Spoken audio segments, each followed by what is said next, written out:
everyone. Good morning. Welcome to the Teach Better Today morning show, where the Teach Better team gets to join you live every single morning, Monday through Friday at 7 a.m. Eastern. We are currently streaming on Facebook, YouTube, Twitter, Twitch, LinkedIn, and of course, a special shout out to those listening on the Teach Better Talk podcast. We never want to forget about you guys. Please make sure you take a moment to subscribe and love where you are as we jump into this conversation. I cannot wait to get started. See you in a bit.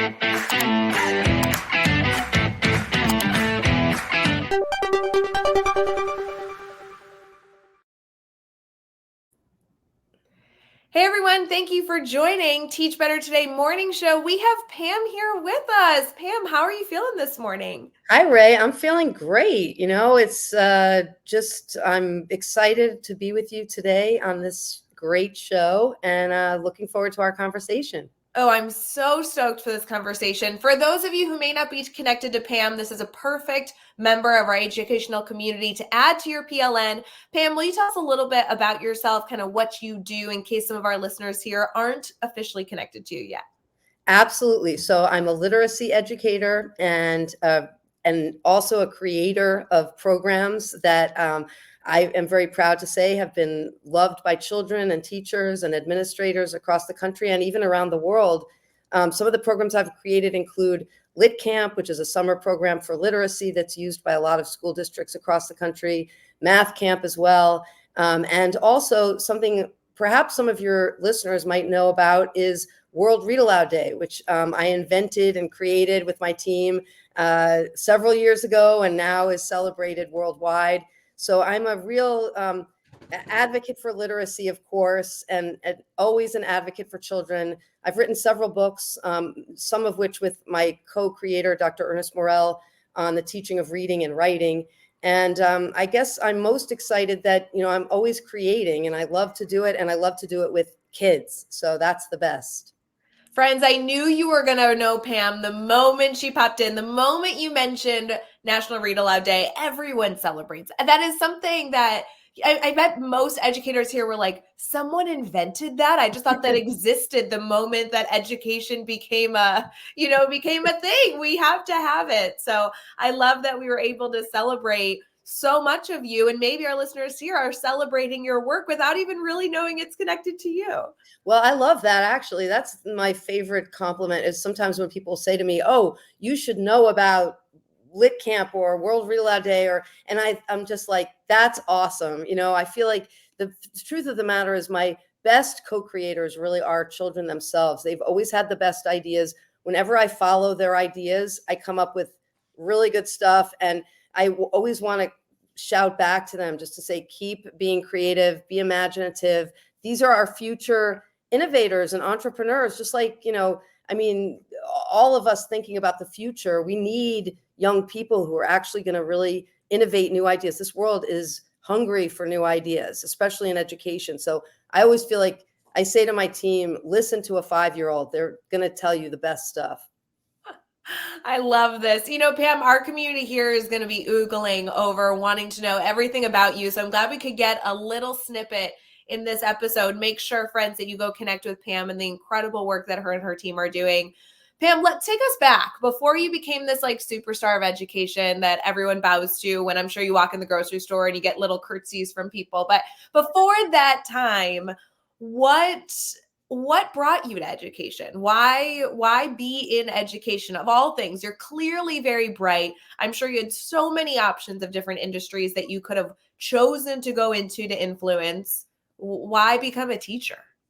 Well, my memories flood into me all the time, almost every day. I would say my 2 grandmothers were a huge influence on me. Both of them were teachers. My father's mother was a 2nd grade teacher and was a legendary epic teacher in Cleveland, Ohio. When she died, there were many, many hundreds of her former students came out of the woodwork to tell us that lifelong influence. Yes. And then my other grandmother was a teacher. She was actually a professor of higher education. She taught at Teachers College, and then taught at West Point. She was one of the only female professors at West Point back in the day. And so just watching their careers, was very inspiring to me, because I thought that the fact that you could have that kind of impact on people, and for generations, like I even see it even to this day. My grandmother also ran a summer camp in the summers, which might seem kind of like, well, that's a fun addition to that. But she always told me that that was where she really did her best teaching. It was like children are more relaxed. We were outside. She had the opportunity to sit by their side and speak with them. I carry my grandmothers with me every single day. I think they were unbelievable powerhouses of women. They could have done anything, for sure. I think in their era, going into education was a pathway that was acceptable for women. But I always kept it in my mind that it's a place you can have a lot of power. You could really do a lot of good. Now I've just created an organization called Dewey, where it's a real education innovation hub.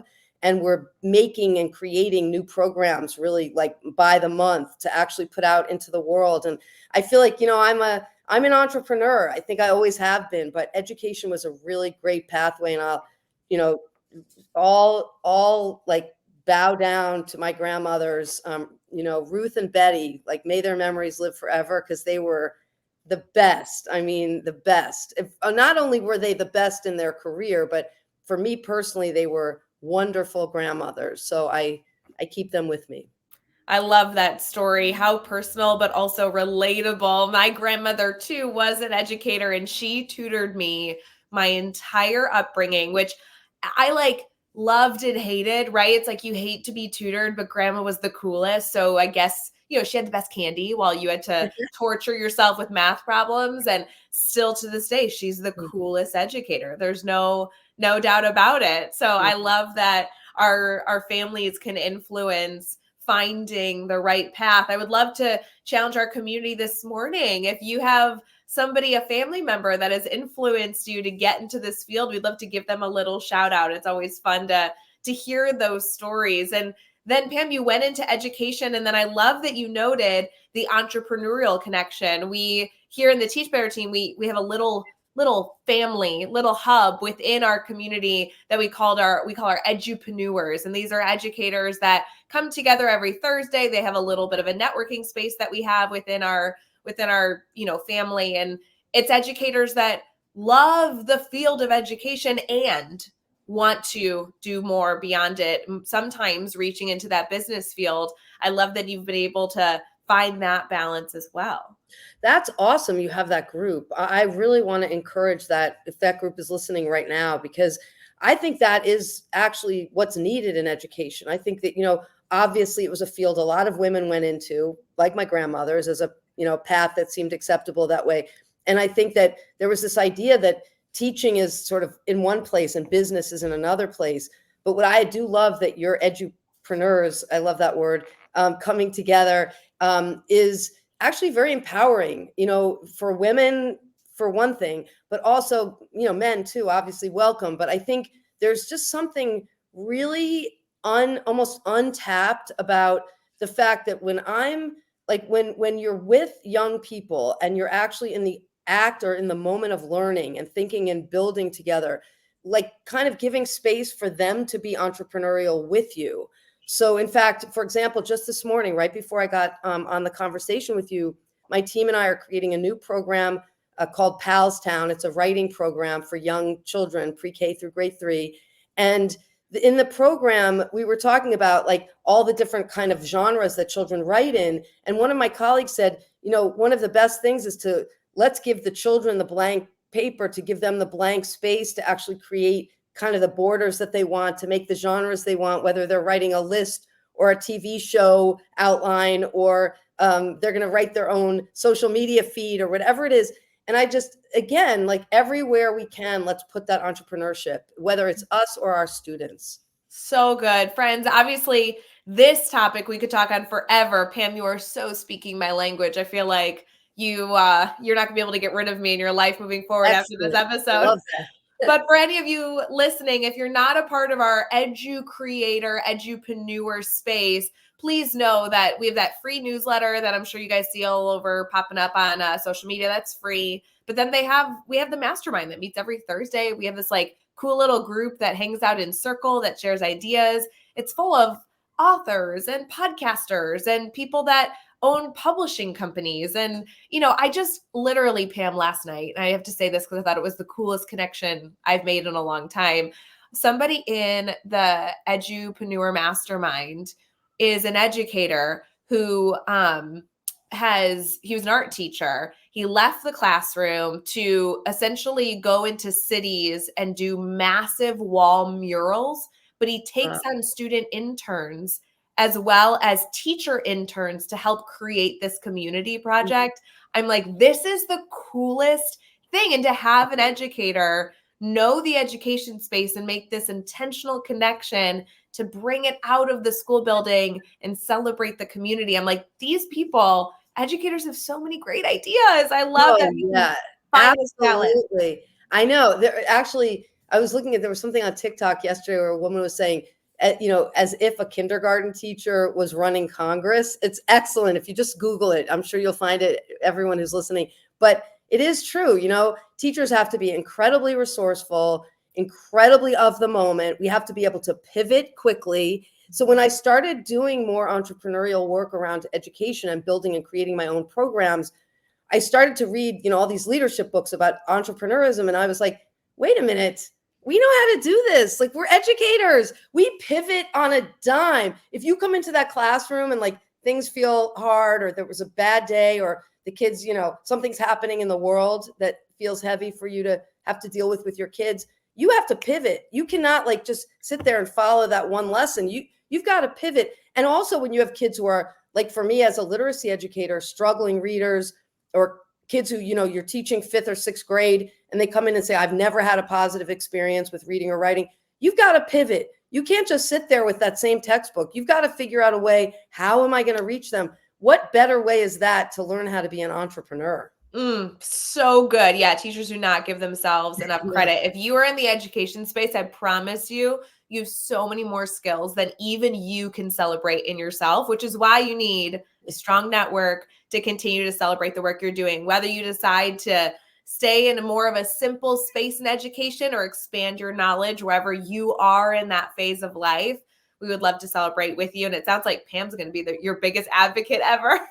Well, definitely. And I love what you're doing, because I agree with you. You definitely need professional company or people who are going to push you out of your comfort zone, because when you're in the classroom or in a school, you're managing a lot of details and operations and getting kids to and from places, and just keeping everyone safe, happy, and healthy takes a lot of work. But I think giving yourself a little bit of a moment, like to meet with your team or to read the newsletter or any of those things, to me, I feel like that's a personal refreshment that teachers need. Something in my work in building programs is I'm always thinking when I'm writing lessons. In fact, today, working on this new program, I was thinking about this. Like, is the language friendly enough? Is it engaging enough for teachers? Because we think all the time, we're thinking children, children, children, which is awesome. But I do think about, as for teachers, myself, like I want to go somewhere that feels positive, that feels hopeful, that feels strength-based. And so in the work of like building a lesson, I think, how can I actually welcome a teacher into this literacy space? Because they're the ones who have to do the work. And it's the same for us as teachers to think about, what do you need for your personal refreshment? Like we're talking with teachers right now about building writing corners in classrooms. Like, no matter what kind of space you have, find a corner where you can actually put print materials where children can practice their writing skills. And so I'm asking teachers, what kind of writing corner do you need? What kind of writing corner do you need? I was just shocked last night. Some of your listeners might have been equally shocked when at midnight Taylor Swift came out with her new album, and then at 2 a.m. came out with another album. So it was a double album. And later I read something where she said how she was, it was all just books of poetry. She was refilling journals full of poetry. And she just said, this can be music, and I think obviously, she's one of a kind, but I also think just being the Taylor Swift of your own environment, like make your writer's corner. Don't doubt yourself. Put your work out there. I love this. Pam, we're going to get into more of your space, the work that you do on a continuous basis with educators here in our Team Talk section. But I do just want to add in, because I heard someone say this yesterday, and I'd love to get your thoughts on it.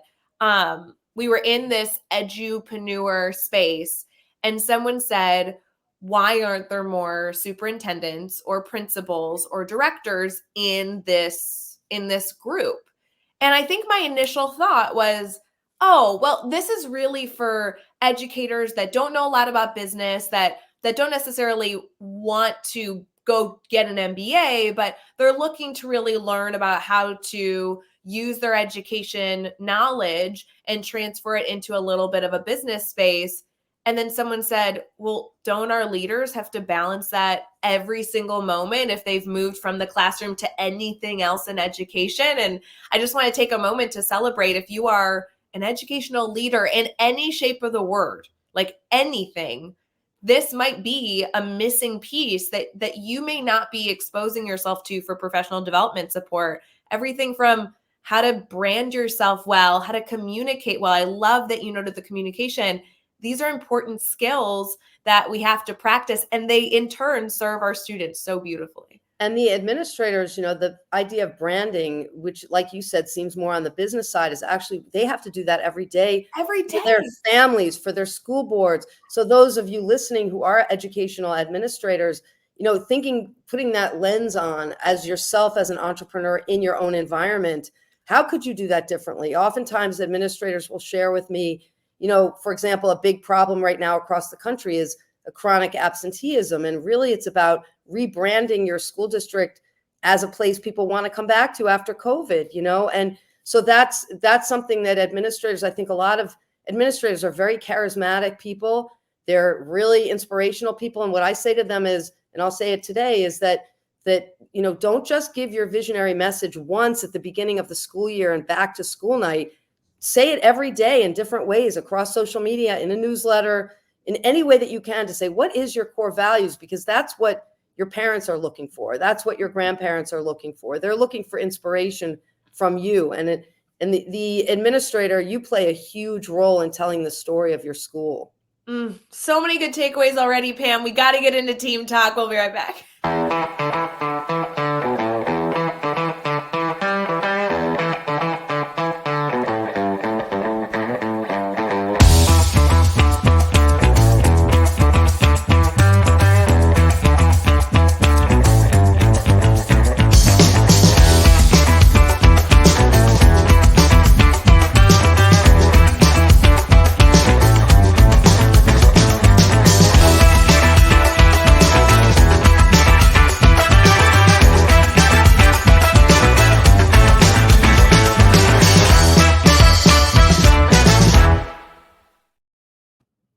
Hey everyone, thanks for sticking with us. Pam has shared so many mic drop moments, really great takeaways for all of you to consider. So if you are just popping into the show now, you have a lot to go back and listen to after the fact. Pam, I really want to get into your lit background, because I know that we have been able to share so many other things of insight that you have, but obviously you are the guru in this space, and I want to make sure our community gets to benefit from that as well. So if you were to reflect on a piece of advice maybe you found yourself giving recently, or something that you feel like is an important takeaway for teachers to consider as we kick off May officially today, what would you like to leave them with? What's a takeaway they should really walk away with after this episode? Well, I think there are a couple of things. I mean, one big thing for me is, especially in May, is that, as we head into the summer, is to create time and space for celebration. I know we do a lot of end of year assessments. That's happening right now all across the country. There's lots of assessment going on. And that all of that is really valuable and very important for a school district. But for us as human beings in this space of education, it is absolutely crucial that we make space for celebration. And by that, I mean, it can be as simple as a writing celebration that happens on, the second Friday of these last months of school, or it's some kind of big all school district reading celebration that happens where every child or every young adult just brings what was the best thing you read this year, brings that to the cafeteria and does a turn and talk with a friend in the cafeteria. Have a poetry cafe where everyone spends the morning writing poetry together in poetry clubs across the district, and then comes into the common space like the gymnasium or wherever you want that to happen. Or have every student go and find a special person in the building they'd like to give a poem to. We had one example where a teacher wrote me and said that the children they loved their gym teacher and they wanted to help him decorate the gymnasium space. So they all wrote athletic gym poems and like brought them into the space. Yeah. So that is really important to me. Like, don't think that I'm not a rigorous literacy educator. I want my students to do very well on those tests. I want them to advance and achieve. And at the same time, think about yourselves. Like, nobody achieves or advances in anything unless there's some form of celebration somewhere. I think about that with my team, making sure they feel nourished and hydrated in the work. And I think that's the same for all of us. We need that. We've got to touch into that. When are we getting that nourishment? Children really need that. They really need that. They've been working hard all year. Some feel more successful than others, but these kinds of learning celebrations can really help.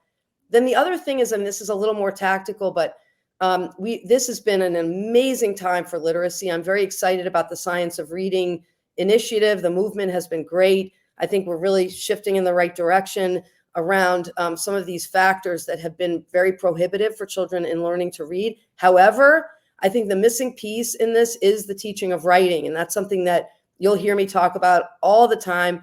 And I've done a lot of my own work in the last couple of years has been about how we bring the science of reading together with the power of writing instruction. And a lot of those core programs do not have a lot of writing instruction in them. So please, I'm really asking administrators listening, teachers listening, to your call to action from me is, where is writing happening? It doesn't actually even have to be every day, as long as it's a few times a week that you're really intentional about it. But I'm talking from pre-K through grade 12.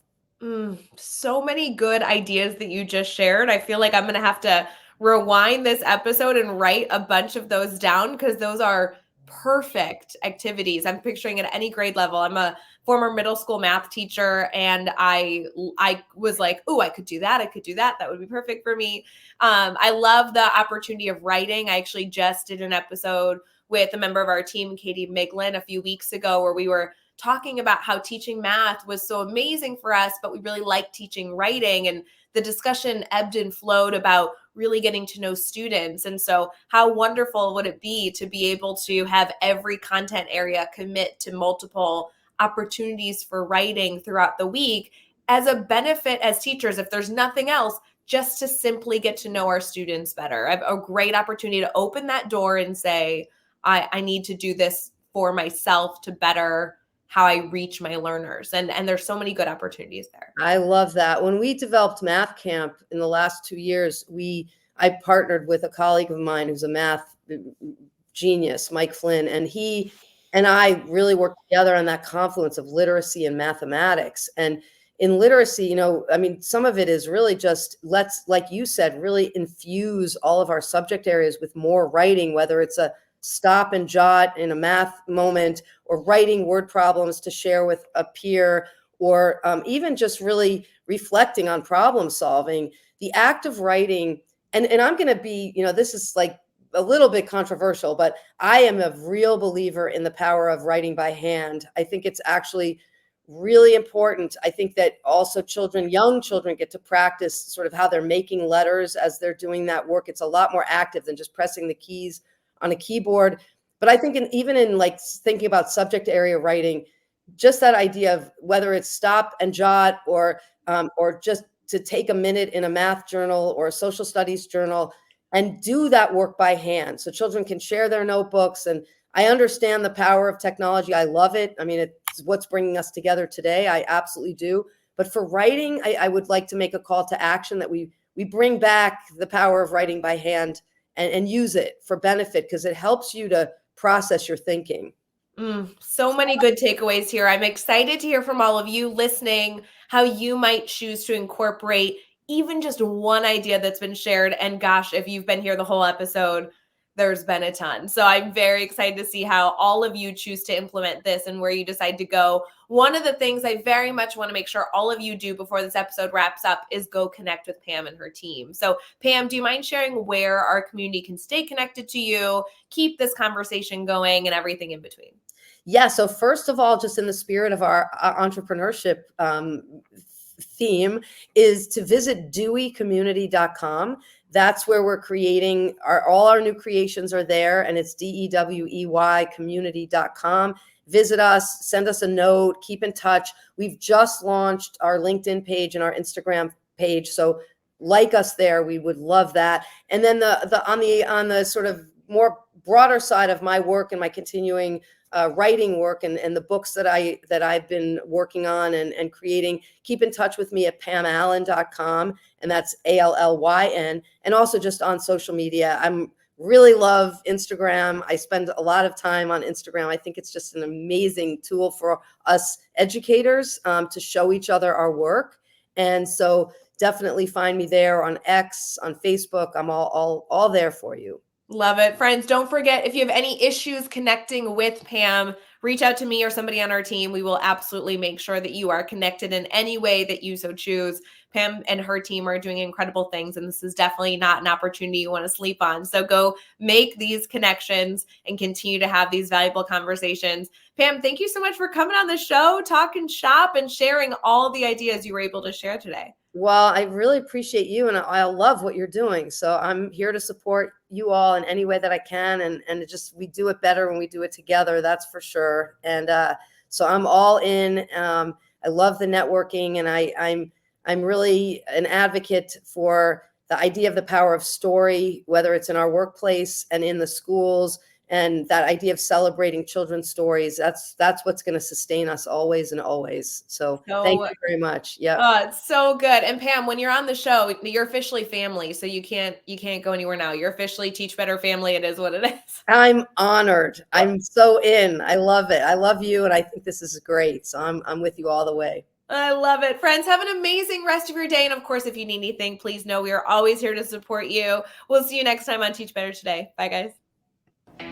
Hey, Teach Better community. Thank you so much for joining the Teach Better Today morning show every single weekday at 7 a.m. Eastern. We have so many resources for you outside of this live stream at teachbetter.com, including blogs, podcasts, and professional development that will bring our team to your school. Wherever you are listening from this morning, please make sure you are sharing and celebrating the incredible educators in this world. And hey, if you are listening over on a podcast to Teach Better Talk, we would love a 5-star review. The comments are always so entertaining. We'll see you tomorrow.